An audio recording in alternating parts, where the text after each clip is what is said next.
حاضرین اہل سنت و جماعت خواہران ملت اسلامیہ، السلام علیکم ورحمۃ اللہ وبرکاتہ۔ وعلیکم السلام ورحمۃ اللہ وبرکاتہ۔ الحمدللہ الحمدللہ الحنان المنان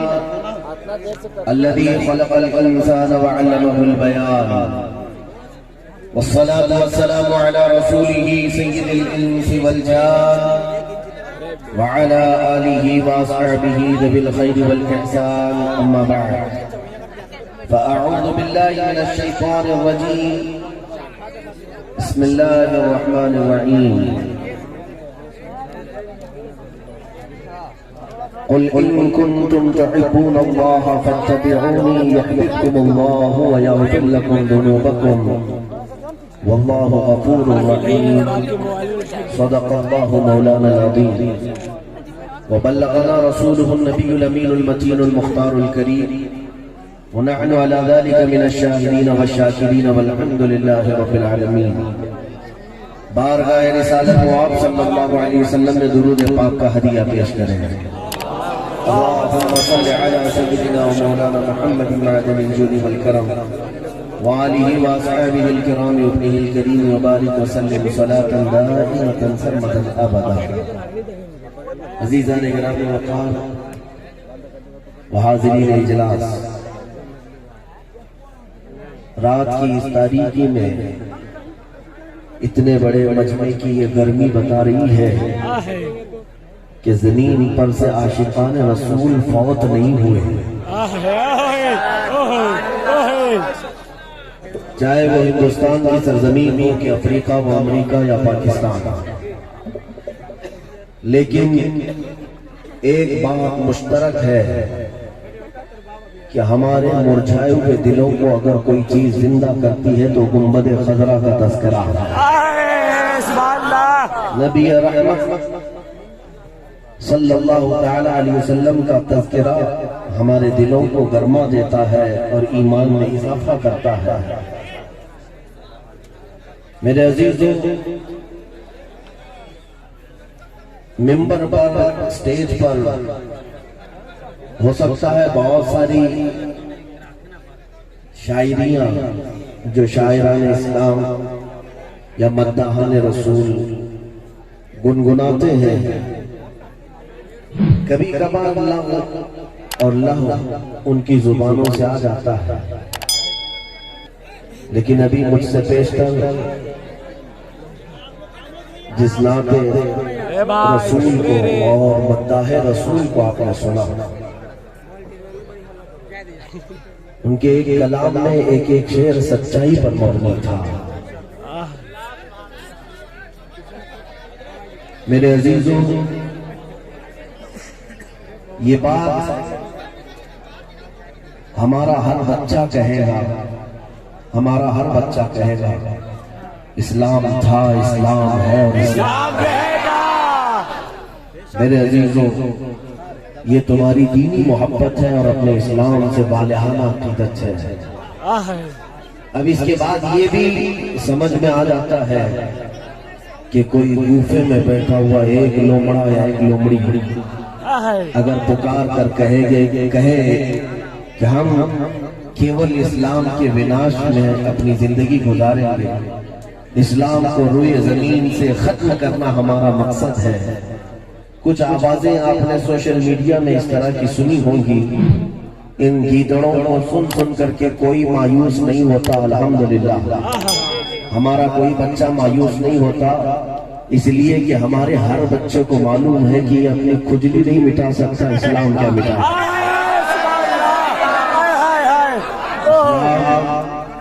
کسی گلی محلے اور کوچے کا ایک دین نہیں ہے، یہ آفاقی دین ہے جس کو اللہ رب العزت نے اپنے حبیب کے ذریعے پھیلایا ہے، اور اس وعدے کے ساتھ لِيُظْهِرَهُ عَلَى الدِّينِ كُلِّهِ، قرآن میں اللہ تعالیٰ نے یہ فرمایا ہے کہ محبوب هُوَ الَّذِي أَرْسَلَ رَسُولَهُ بِالْهُدَى وَدِينِ الْحَقِّ، وہ اللہ ہے جس نے اپنے رسول کو دین حق کے ساتھ بھیجا۔ کیوں بھیجا؟ اس لیے بھیجا ہے کہ پوری دنیا میں یہ دین غالب آ کر رہے گا، چاہے تمہیں برا لگتا ہو، وَلَوْ كَرِهَ الْكَافِرُونَ، کافر اگرچہ اسے ناپسند کرتے ہو لیکن جو ہونا ہے وہ ہو کر رہے گا انشاءاللہ۔ بلکہ میرے عزیزوں، ہم تو اس انتظار میں راتیں کاٹ رہے ہیں کہ وہ زمانہ آئے جب امام مہدی کا ظہور ہو اور پھر وہ مکہ مکرمہ کی سرزمین سے دمشق کی طرف چلے تو جوق در جوق مسلمانوں کے قافلے ان کے ساتھ ہوں گے اور پھر دنیا دیکھے گی، پھر پکار کر کے کہے گی جو شاعر اسلام ابھی کہہ رہے تھے، اسلام تھا، اسلام ہے، یہ آئے گا، وقت آئے گا، وقت آئے گا، اور مایوس اور نا امید ہونے کی ضرورت نہیں۔ میں چند باتیں آپ کے سامنے عرض کروں گا کہ میرے عزیزوں، تمہارے اندر جو سب سے بڑی طاقت و قوت ہے وہ کون سی ہے؟ تمہارے پاس سب سے بڑی دولت کون سی ہے؟ غربت ہم کو مار غربت نے ہم کو مار رکھا ہوگا، جہالت نے ہمیں توڑ رکھا ہوگا، قیادت کا فقدان ہمیں مکمل منتشر کر رکھا ہوگا، لیکن اس کے باوجود ایک دولت ہمارے پاس ہے، ایک دولت ہمارے پاس ہے۔ وہ کون سی چیز ہے؟ رسول کریم صلی اللہ علیہ وسلم کے زمانے پاک میں ایک بار ایسا ہوا کہ ایک جنگ سے واپس آنے کے بعد مال غنیمت میرے آقا نے تقسیم کیا۔ مکہ والے بھی تھے، مدینے والے بھی تھے، مہاجرین بھی تھے، انصار بھی تھے۔ جو ہجرت کر کے آئے مکہ سے ان کو مہاجر کہا جاتا ہے، جو مدینے میں پہلے سے تھے ان کو انصار کہا جاتا ہے۔ تو جب مال غنیمت تقسیم کیا جا رہا تھا تو میرے آقا صلی اللہ علیہ وسلم نے مکہ والوں کو تھوڑا مال زیادہ دے دیا اور مدینے والوں کو مال تھوڑا سا کم ملا۔ توجہ چاہتا ہوں میرے عزیزوں، مال نہ ہونا کیا یہ ہمارے پستی کا سبب ہے؟ مال کی کمی ہمارے انحطاط کی وجہ ہے؟ ہمارے گر جانے کا سبب یہ مال نہ ہونا ہے؟ توجہ، جب ایسی تقسیم ہوئی تو انصار صحابہ میں باتیں ہونے لگ گئی آپس میں کہ رسول اللہ نے اپنے گاؤں والوں کو، مکہ والوں کو تھوڑا مال زیادہ دے دیا، حالانکہ مدینے والے حضور صلی اللہ علیہ وسلم کے میزبان ہیں، آئے ہوئے صحابہ کا خوب خیال رکھا، اپنے گھر بار دیے، لیکن مال ان کو زیادہ ملا۔ یہ باتیں پھیلتی رہی یہاں تک کہ حضور اکرم صلی اللہ تعالیٰ علیہ وسلم تک بھی یہ بات آ گئی۔ نبی پاک صلی اللہ علیہ وسلم نے حضرت سعد جو انصار کے سردار سے بلاتے ہیں اور فرماتے ہیں، میں نے سنا ہے کہ تمہاری جماعت میں ایسی ایسی باتیں چل رہی ہیں تقسیم مال کو لے کر کے، کیا یہ بات صحیح ہے؟ انہوں نے کہا ہاں یا رسول اللہ، مدینے میں ایسی باتیں گشت کر رہی ہیں۔ حضور پاک نے فرمایا بلاؤ سارے انصار صحابہ، سب کو بلایا، اور اس کے بعد نبی پاک صلی اللہ علیہ وسلم نے جو فرمایا وہی میرا بیان کرنے کا مقصد ہے اور غرض ہے۔ سنو، انصار صحابہ کو بلا کر میرے آقا نے فرمایا، اے میرے انصار صحابہ، کیا اس بات کو تم تسلیم نہیں کرتے کہ تم گمراہ تھے، اللہ نے میرے ذریعے تمہیں ہدایت عطا کی؟ انصار نے کہا ہاں یا رسول اللہ۔ حضور نے فرمایا کیا تم پہلے ذلت میں تھے، اللہ نے میری بدولت تمہیں عزت نہیں عطا کی؟ انصار نے کہا ہاں یا رسول اللہ، ہمیں جو کچھ بھی عزت ملی وہ آپ کے ذریعے سے۔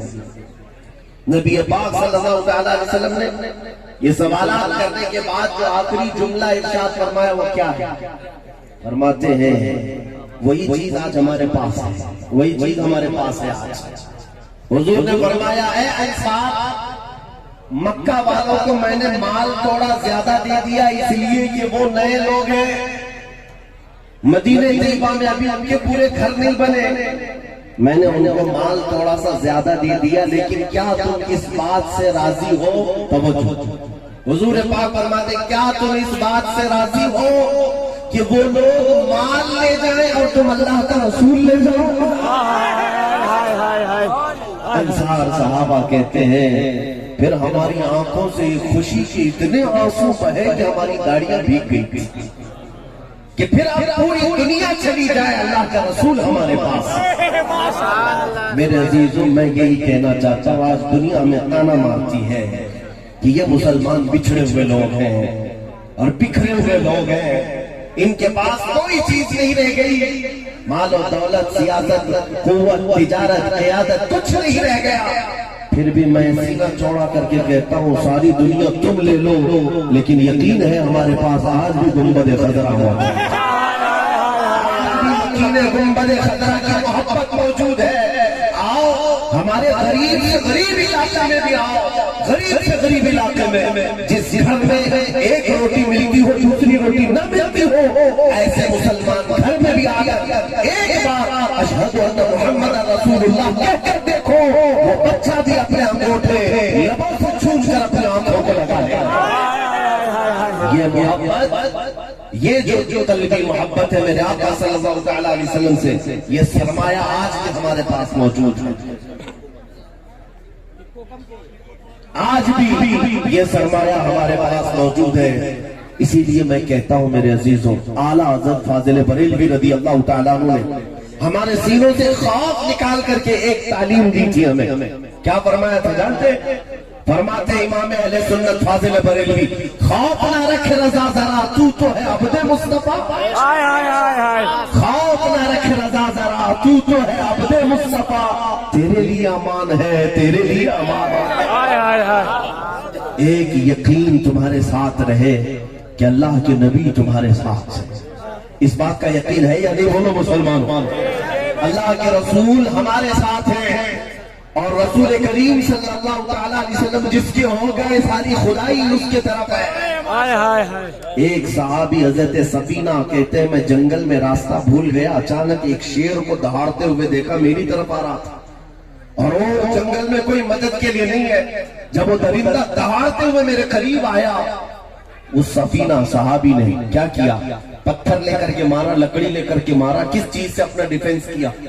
اس شیر جیسے درندے کو حضرت سفینہ نے کیسے بھگایا؟ وہ اتنا بڑا درندہ جب منہ پھاڑے آ رہا تھا، روایت میں ملتا ہے کہ حضرت سفینہ نے پکار کر کہا یا ابا الحارث انا مولا رسول اللہ، اے پھاڑ کھانے والے درندے سن لے میں رسول اللہ کا غلام ہوں۔ روایت میں موجود ہے کہ وہ درندہ شیر جو منہ کھولے آیا تھا وہ سر جھکا کر ان کے قدموں کو چاٹنے لگا، یہاں تک کہ اپنی دم ہلاتے ہلاتے اس صحابی رسول کو مدینے تک کا راستہ بھی بتا کر گیا۔ اس سے پتہ یہ چلتا ہے کہ اگر نبی پاک صلی اللہ تعالیٰ علیہ وسلم کی محبت تمہارے ساتھ ہے تو دنیا کا ہر موذی بھی تمہیں ایذا نہیں دے سکتا، دنیا کا کوئی موذی تمہیں ایذا نہیں دے سکے گا انشاءاللہ العزیز۔ ایک بات میں یہ بھی کہتا ہوں کہ کچھ لوگ یہ علماء کی تفتیش کے لیے باضابطہ ٹیمیں تشکیل دی جاتی ہیں، یہ مولوی ہیں، یہ مولوی ہیں، ان کے آگے پیچھے تو کوئی پارٹیاں نہیں ہوتی، لیکن یہ قوم میں جب بولتے ہیں تو قوم کے اندر ایک جذبہ کیسے بیدار ہوتا ہے۔ یقیناً ہمارے ساتھ بھی ایک صاحب کہہ رہے تھے کہ بڑے بڑے نیتا اتنا گرماتے نہیں ہیں، تو یہ رات کے 12 کے بعد آپ گرما دیتے ہیں۔ ہم نے کہا تمہاری گرمی صرف 100 روپے 200 روپے تک کی ہوتی ہے، وہ نوٹ اور ووٹ کی گرمی ہوتی ہے، اور ہم خالی ہاتھ آتے ہیں ممبر پر، اور یہاں ہزاروں کا مجمع، بلکہ میں قسم خدا کی یقین کے ساتھ کہتا ہوں نیتاؤں نے مجمع جمع کیے ہوں گے ووٹ کے لیے اور انہیں ورگلایا ہوگا نوٹ کے لیے، لیکن ہمارا جو مجمع یہاں پر آتا ہے رات کے 12 کے بعد، یہ ہمیں اگر کوئی چیز دینے کی بات کرتا ہے تو صرف ایک اعلان پر اپنی گردن نچھاور کر میرے آقا کے قدموں میں رکھنے کو تیار ہوتا ہے یا نہیں ہوتا ہے؟ یہ وہ موقع ہے جو نبی پاک صلی اللہ تعالیٰ علیہ وسلم پر اپنی جان لٹانے کے لیے تیار ہوتا ہے۔ عزیزان گرامی وقار، میں جو بات عرض کر رہا تھا وہ یہ ہے کہ کچھ صاحب کہنے لگے کہ آپ کے متعلق بہت ساری تفتیش ہو رہی ہے، بینک اکاؤنٹ، مال جائیداد، پراپرٹی سب دیکھی جا رہی ہے، سب دیکھ لیا، اور اس کے بعد یہ پوچھنے لگے کہ ان کی بیکنگ کون کرتا ہے، ان کی بیک سپورٹ میں کون سی پارٹی ہے، بی جے پی ہے، کانگریس ہے اور دیگر سیکولر پارٹیاں ہیں، کون ان کو سپورٹ کر رہی ہیں؟